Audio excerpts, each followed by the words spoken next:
दिया है। और परमेश्वर के छोड़ने का सबसे बड़ा कारण यह भी है कि हमें समय का कोई परवाह नहीं है। समय का किसी भी प्रकार की किसी को चिंता नहीं है। मैं केवल आराधना आने के विषय में नहीं कह रहा हूं। ये जो विषय है जिसको प्रभु यीशु मसीह ने चौथी वाणी के रूप में कहा है, मत्ती 27 उसके 45-46 में जो बात उसने कहा है, हे मेरे परमेश्वर तूने मुझे क्यों छोड़ दिया। क्योंकि यीशु मसीह पाप को लेकर के चढ़ा, इसलिए प्रभु यीशु मसीह को परमेश्वर ने छोड़ दिया। मैं और आप इतने बड़े तो नहीं हैं कि प्रभु यीशु मसीह मुझे और आपको पाप सहित ग्रहण करे। जब उसने पुत्र को छोड़ दिया तो मैं और आप उस पाप को लेकर के मसीह यीशु परमेश्वर के पास नहीं जा सकते। अब लोगों का मानना यह है कि मसीह यीशु ने हमें श्वेत वस्त्र दिया है। अरे श्वेत वस्त्र उसको दिया है जो विश्वासी, श्वेत वस्त्र उसको नहीं दिया जो मसीही है। क्योंकि जो मसीही हैं वो सदूकी और फरीसी के समान हो गए हैं। सब मसीहियों को यह लगता है कि वो सब कुछ कर सकते हैं। हर शराबी अंकल का मैं धन्यवाद करना चाहूंगा, उन्होंने पिता का धन्यवाद किया। मैं अंकल का धन्यवाद करना चाहूंगा कि उन्होंने नशा छोड़ दिया। क्योंकि बहुत कम लोग ऐसा होते हैं जो अपनी जिंदगी में कोई चीज का त्याग करते हैं। हालेलुया। यहां लोगों से छोटी सी चीज नहीं छूटती है यदि वहां लोग नशा छोड़ दें। जिंदगी गुजर जाती है लोगों की ये बोलते बोलते कि मैं शक्तिमान हूं, मुझे नशा करने से कुछ नहीं होगा। लेकिन जिंदगी में आपको मैं बता दूं, आज कुछ नहीं हुआ, कल कुछ नहीं हुआ, लेकिन उसके बाद कुछ ना कुछ होगा। क्यों? क्योंकि परमेश्वर का पुत्र प्रभु यीशु मसीह क्रूस पे चढ़ा। किसके लिए? पापियों के लिए, पाप के लिए नहीं चढ़ा। हालेलुया। और वो पापियों के पाप को उठा ले गया, और बार बार जो पाप कर रहा है उसके पाप को नहीं उठाएगा। अरे परमेश्वर ने यीशु को क्रूस पे छोड़ के हम सबको एक सबसे बड़ा उदाहरण दिया है। क्या उदाहरण दिया? अरे अपने पुत्र को छोड़ सकता हूं तो रोशन लाल कौन सी खेत की मूली है। तू मेरे लिए क्या मायने रखता है कि मैंने अपने पुत्र को पाप की दशा में, वो तो निर्दोष मेमना था लेकिन पाप को लेकर के चढ़ा। अरे उसकी क्या गलती, वो तो पिता की इच्छा पूरी कर रहा है। लेकिन फिर भी सभी के पाप को लेकर के जब चढ़ा तो वो पाप की उपस्थिति में था। और जो व्यक्ति पाप की उपस्थिति में रहता है उसको प्रभु कभी भी ग्रहण नहीं करता। कभी भी प्रभु उसकी ओर देखना, उसकी सुनना, उसकी ओर देखना पसंद नहीं करता। इसीलिए मैंने आप सबको कहा है, प्रार्थना उसी की सुनी जाती है जो मन और हृदय और सच्चाई से करता है और अपने जीवन में पाप की उपस्थिति से अलग होना चाहता है। जो व्यक्ति पाप की दशा से छूटना ही नहीं चाहता, उसकी प्रार्थना प्रभु सुन के क्या करेगा? क्योंकि वो उसके सामने क्या है? बकबक है। क्या है? बकबक है। बार बार नाम लेने से, क्योंकि हे प्रभु कहने वाले लोग कभी स्वर्गीय राज्य में प्रवेश नहीं करेंगे। अब हे प्रभु कहने का दूसरा अर्थ यह भी है कि बार बार हर स्थान में प्रभु को घुसा देना भी अच्छी बात नहीं है। मतलब वचन को घुसाने का मतलब होता है प्रभु को घुसाना। छोटी सी उदाहरण मैं आपको बताऊंगा कि लोग कैसे वचन को घुसाते हैं। यदि मैं किसी पे गुस्सा हो जाऊं तो मेरे लिए वचन का इस्तेमाल होता है क्या? कि प्रभु ने कहा है, वचन में लिखा है क्रोध ना करना, है ना? क्रोधित नहीं होना, वचन में लिखा है। वचन का इस्तेमाल करने का मतलब वचन को घुसाना। अपनी गलती को छुपाने के लिए वचन को घुसाने का मतलब होता है उसका नाम व्यर्थ में लेना। हालेलुया। अब हर पाप करने वाला व्यक्ति वचन को बीच में घुसा करके कहता है कि अनुग्रह के द्वारा हमारा उद्धार हुआ है, लेकिन वही अनुग्रह का सिद्धांत यह भी कहता है कि पाप की दशा में प्रभु तुमको कभी ग्रहण नहीं करेगा। अरे वचन कौन है? यीशु मसीह। अरे उस वचन को प्रभु परमेश्वर ने छोड़ दिया तो हम कौन हैं जिसको परमेश्वर पाप की दशा में ग्रहण करेगा? हालेलुया। अरे कितने भी बड़े आप प्रचारक हो जाओ, कितने भी बड़े आश्चर्य कर्म करने हो जाओ, कितने भी बड़े दर्शन और भविष्यवाणी करने वाले हो जाओ, लेकिन परमेश्वर का भय नहीं, परमेश्वर की उपस्थिति नहीं, यदि पाप की दशा में हमारा जीवन है तो परमेश्वर हमको कभी भी ग्रहण नहीं करेगा। Hallelujah, hallelujah. तो ये मत सोचना कि हम बहुत बड़ा व्यक्ति हैं, अरे हम अलग से हमको परमेश्वर ने खून से खरीदा है अपने पुत्र के, हम अलग हैं। परमेश्वर के वचन में लिखा है कि हम अलग किए गए याजकों के समाज है। अरे उन्हीं याजक और महायाजकों को परमेश्वर ने मंदिर के साथ में छोड़ दिया कि मरो, मुझे से कोई मतलब नहीं। ये यीशु मसीह का लहू है, जो इस पर विश्वास करेगा वही अनंत जीवन पाएगा।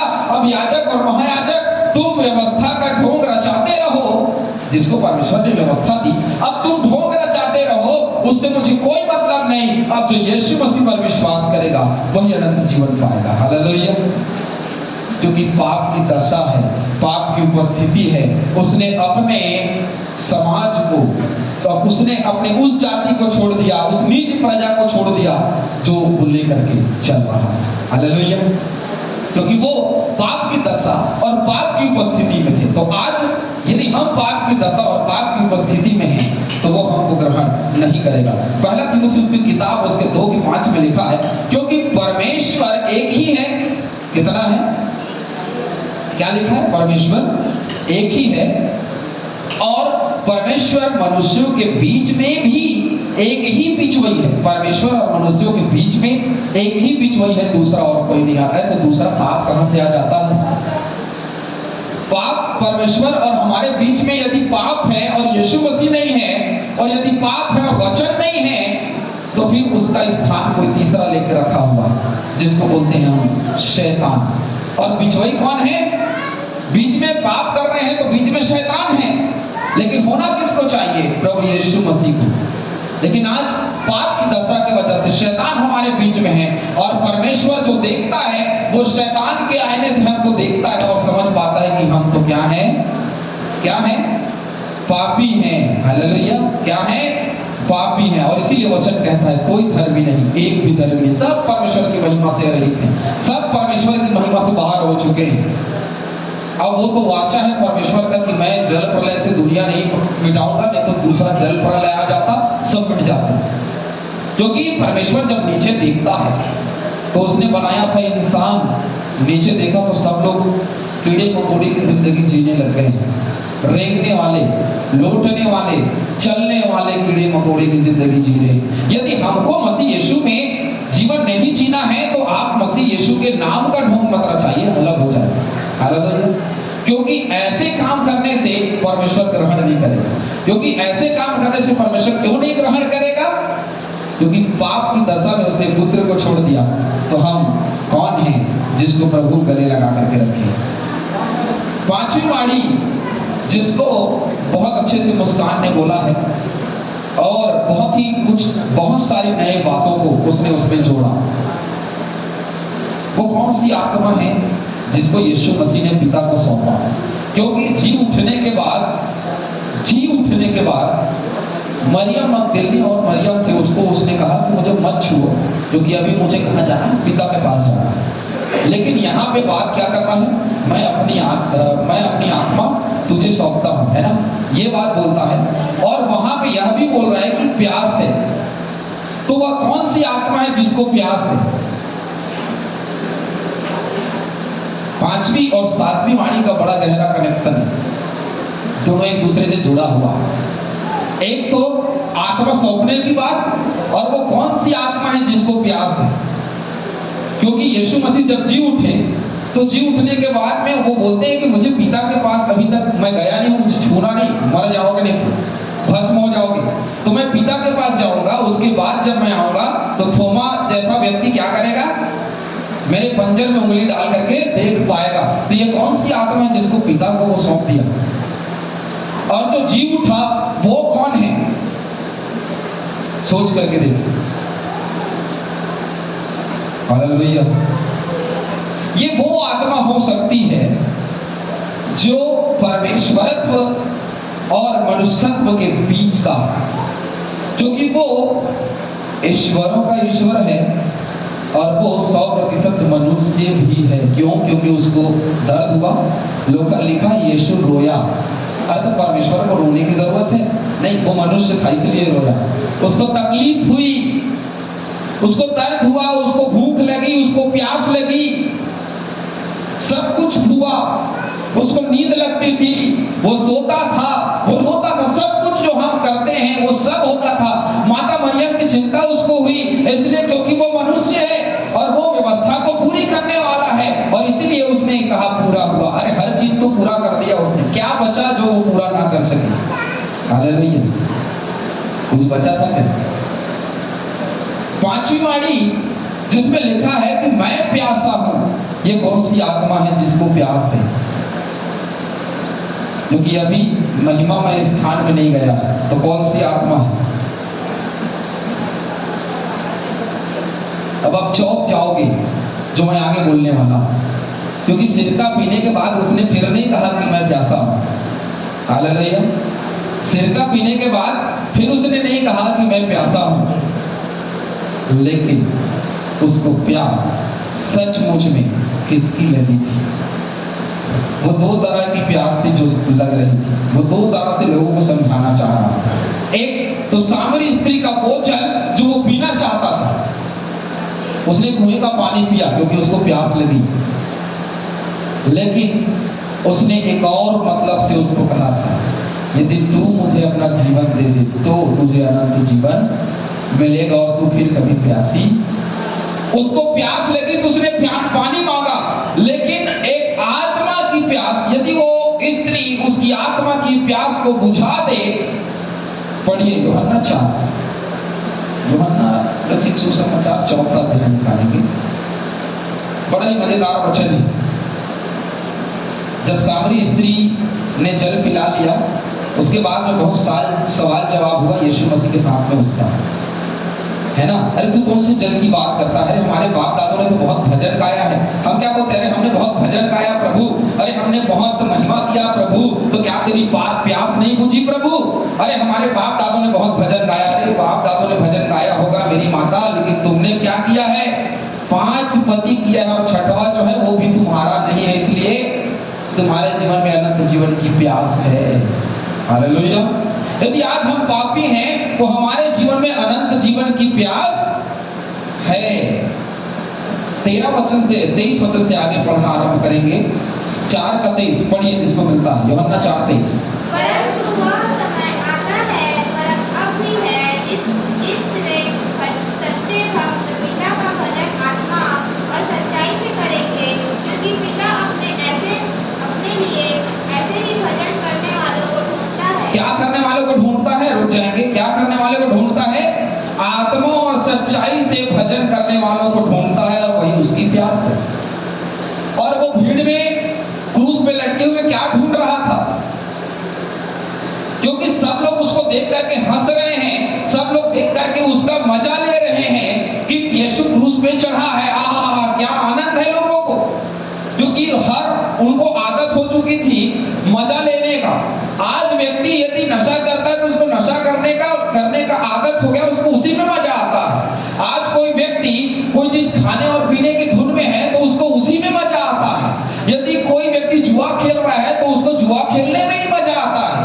यदि कोई व्यक्ति सिर्फ पाप करना चाहता है, झगड़ा करना चाहता है, तो उसको उसी में मजा आता है। और ये पूरी भीड़ जिसको आदत थी खोपड़ी स्थान में लोगों को क्रूस पे टंगे हुए देख करके मजा लेने की, तो यीशु मसीह को देख करके क्या वो दुख मनाएंगे?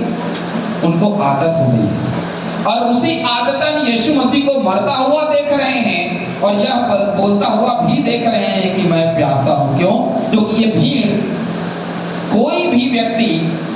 भीड़ में कोई भी व्यक्ति ऐसा नजर नहीं आ रहा उसको जो उसकी प्यास क्या कर सके? बुझा सके। आज बड़ी बड़ी कलीसियाओं में कोई भी व्यक्ति ऐसा नजर नहीं आता जो मसीह यीशु की प्यास बुझा सके। यदि मसीह यीशु की प्यास बुझाने वाले लोग हो जाएं तो ये वचन बोलने की जरूरत ही नहीं पड़ती उसको, क्योंकि ये भविष्य की भी बात थी। क्या उस समय के लिए मसीह यीशु ने कहा मैं प्यासा हूं? आदि और अंत, अल्फा और ओमेगा वही है। तो उसने क्या उन दिनों के लिए कह दिया, उस भीड़ के लिए कह दिया कि मैं प्यासा हूं? आदि से अंत तक के लिए उसने कहा कि मैं प्यासा हूं। छोटी बात नहीं है ये, क्या है, बहुत बड़ी बात है, एक बहुत बड़ा विषय है। मैं प्यासा हूं। लोग चाहते हैं कि इसकी गहराई में उतर जाएं, हर बार हम उसकी गहराई में उतरने का प्रयास करते हैं, लेकिन हम आधे से भी कम उतर पाते हैं। क्यों?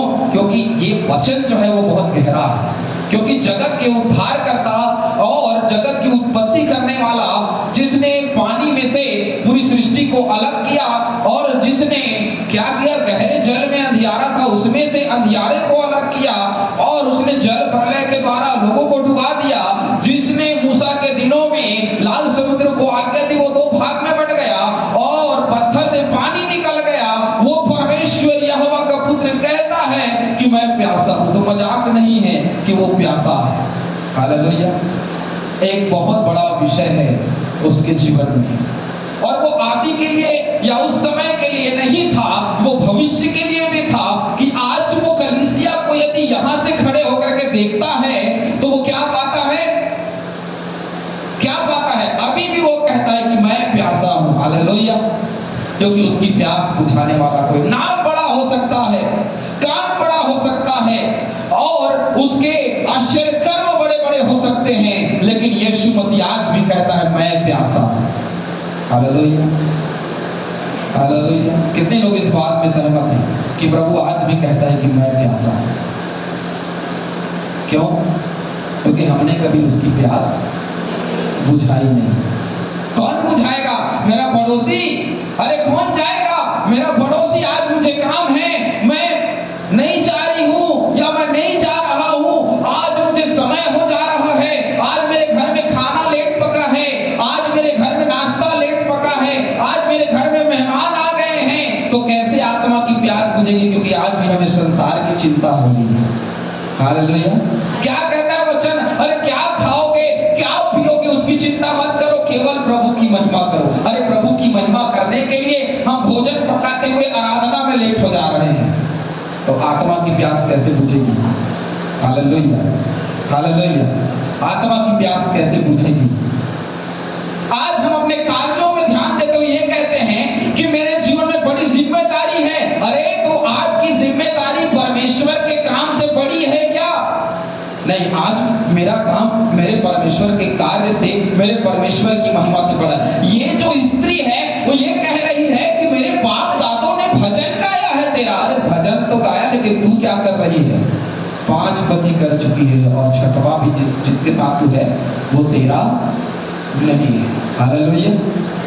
आज हमारे बाप दादों का किया हुआ काम या आज हमारे पुराने जीवन का किया हुआ काम नहीं आने वाला, हर दिन नया होना चाहिए। यदि आज हमने बदल लिया अपने जीवन को, जैसे अंकल ने कहा आज मैंने अपने जीवन में नशा छोड़ दिया, सिर्फ नशा छोड़ने की बात नहीं है, अपने जिंदगी में संसारिकता को छोड़ना है, पूरी रीति से संसार को छोड़ दो। ये संसार जो सामने दिख रही है वो यीशु मसीह की प्यास नहीं बुझा सकती। हालेलुया।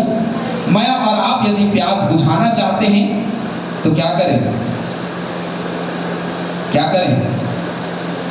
वैसा जीवन जी, है ना? यशायाह 5 अध्याय 53 अध्याय के 5वें वचन में, और 53 अध्याय पूरा जो क्रूसीकरण का पूरा वर्णन करता है, उसमें 5वें वचन में कहता है वह हमारे ही अपराधों के कारण घायल किया गया। घायल का मतलब समझते, एक अधमरा व्यक्ति जिसको प्यास लगा हुआ है, वह व्यक्ति क्या कह रहा है कि कारण घायल किया गया, वह हमारे अधर्म के काम के हेतु क्या किया गया? कुचला गया। इतना कुचल दिया गया है उसको कि बेचारा प्यास से मर रहा है। आज अपने पाप की वजह से हम उसको इतना कुचल देते हैं कि वो प्यासा है। हालेलुया। छठवीं वाणी, क्या हो गया? क्या हो गया? पूरा हो गया। यूहन्ना 19:30 क्या पूरा हुआ?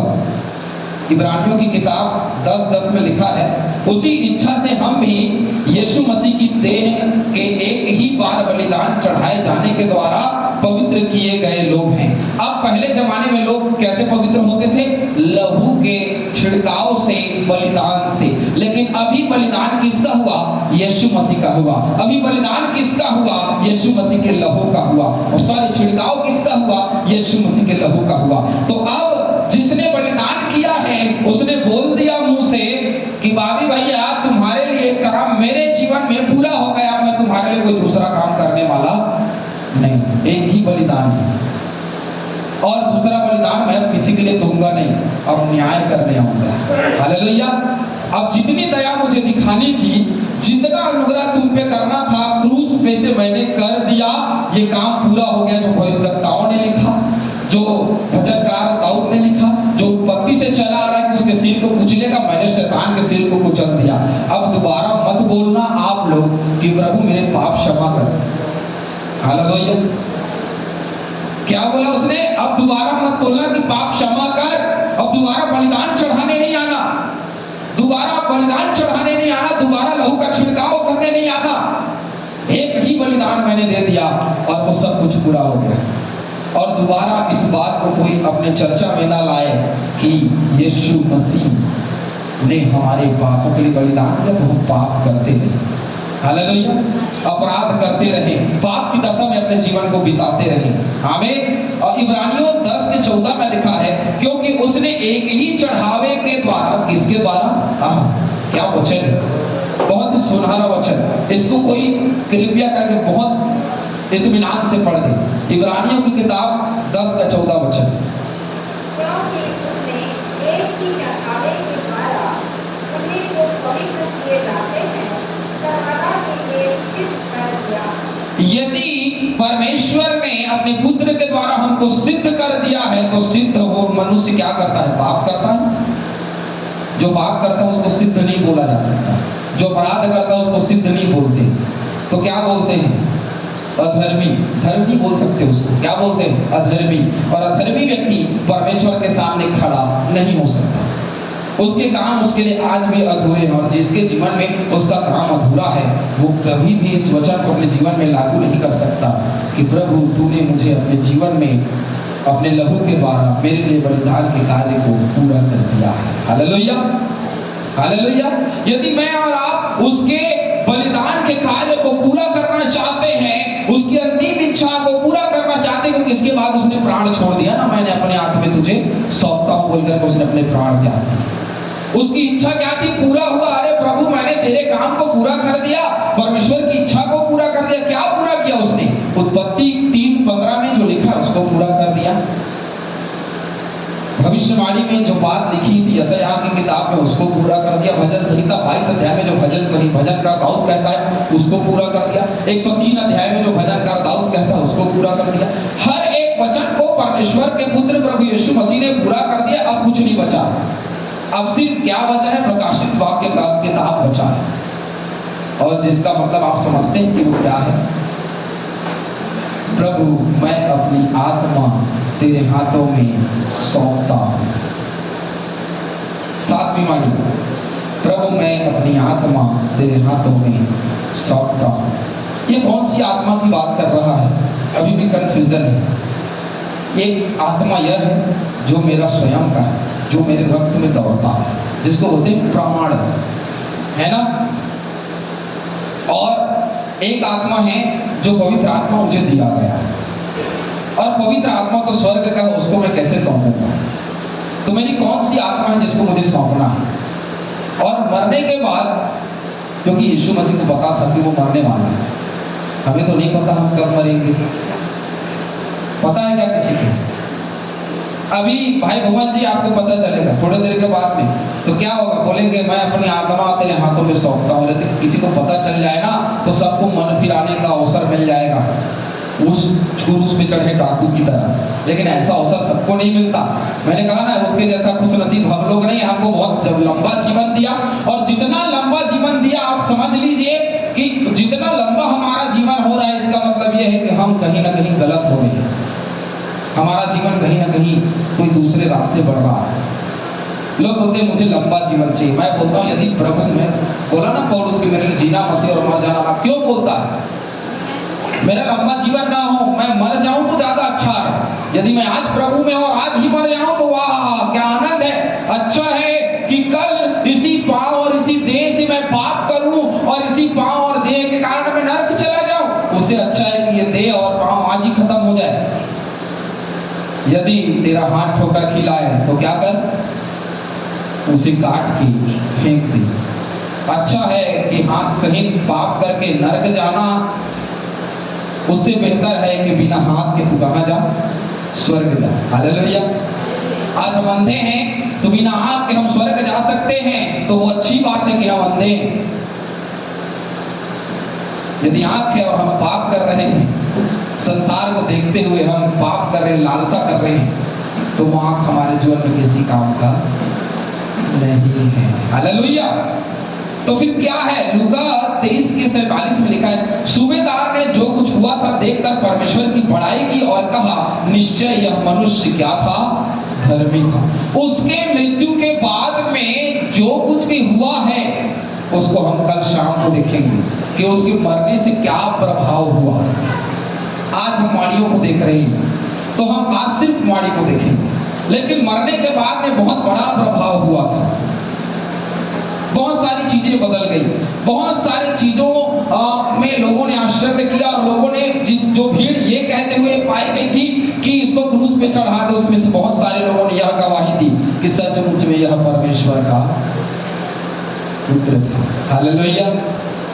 अब लोगों को पछतावा होता है कि हमने क्रूस पे चढ़ा दिया, लेकिन आज हमको कोई पछतावा नहीं है। क्यों? क्योंकि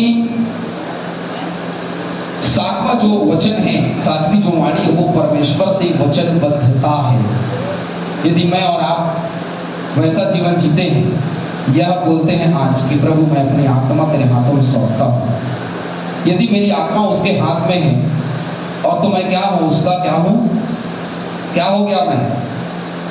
अरे भाई एक बात बताओ, एक बाप अपनी बेटी को किसको सौंपता है? उसके पति को सौंपता है। उसके बाद में क्या हो जाता है?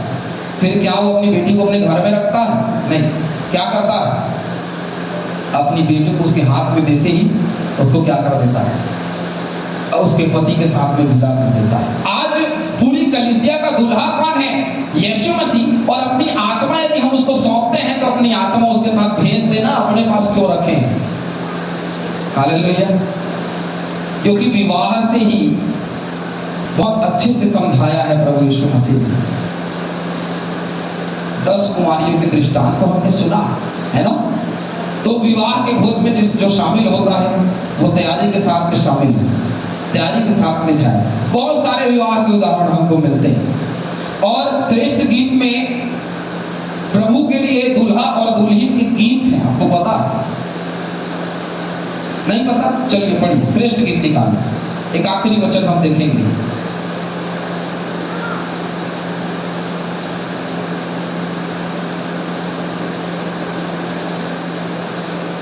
श्रेष्ठ गीत के 4 अध्याय और उसके 2 वचन से आगे मैं खुद पढ़ दूंगा आप लोगों के लिए। मैं सोती थी परंतु मेरा मन जागता था। सुन, मेरा प्रेमी खटखटाता है और कहता है, हे मेरी बहन। प्रेमी कह रहा है, क्या कह रहा है? हे मेरी बहन, हे मेरी प्रिय, हे मेरी कबूतरी, हे मेरी निर्मल, मेरे लिए क्या खोल, द्वार खोल, क्योंकि मेरा सिर ओस से भरा है और मेरी लटें रात में गिरी हुई बूंदों से भीगी हैं। मैं अपना वस्त्र उतार चुकी थी, मैं उसे फिर कैसे पहनूं? मैं तो अपने पांव को धो चुकी थी, अब उनको कैसे मैला करूं? मेरे प्रेमी ने अपना हाथ किवाड़ के छेद से भीतर डाल दिया, तब मेरा हृदय उसके लिए उभर उठा। मैं अपने प्रेमी के लिए द्वार खोलने को उठी और मेरे हाथों से गंधरस टपका और मेरी उंगलियों पर से टपकता हुआ गंधरस मेरे की मुठों पर पड़ा। मैंने अपने प्रेमी के लिए द्वार तो खोला, परंतु मेरा प्रेमी मुड़कर चला गया था। जब वह बोल रहा था तब मेरा प्राण घबरा गया था। मैंने उसको ढूंढा परंतु ना पाया, मैंने उसको पुकारा परंतु उसने कुछ उत्तर। ये कौन सी प्रेमी की बात कर रहा है वचन? हालेलुया। ये उस प्रेमी का बात कर रहा है जो आज हमारे द्वार पे खड़ा खटखटाता और कहता है, हे प्रिय, तू अपने प्राण मुझे सौंप दे। क्या कर दे? तू अपने प्राण मुझे सौंप दे ताकि मैं उसे ले सकूं और ले करके क्या कर सकूं? तुझे स्वर्ग के राज्य में अपनी दुल्हन बना सकूं। Hallelujah, hallelujah. स्वर्ग के राज्य में मैं तुझे क्या बना सकूं? दुल्हन बना सकूं। लेकिन आज मैं और आप द्वार को खोलने में बहुत देरी कर दे रहे हैं। Hallelujah, hallelujah. मुझे और आपको उस द्वार को बहुत जल्दी खोलना है जो बंद है। और कौन सा द्वार है? कौन सा द्वार है? मन का द्वार। किसका द्वार? मन का द्वार जिसे खोलना है। और जैसे ही हम मन का द्वार खोलेंगे, यीशु मसीह हमारे मन में आएगा। आमीन, आमीन। सब लोग सो गए हैं, हालेलुया। सब लोग जाग रहे हैं, हालेलुया, हालेलुया। लूका रचित सुसमाचार 2:41 को बस पढ़ूंगा मैं।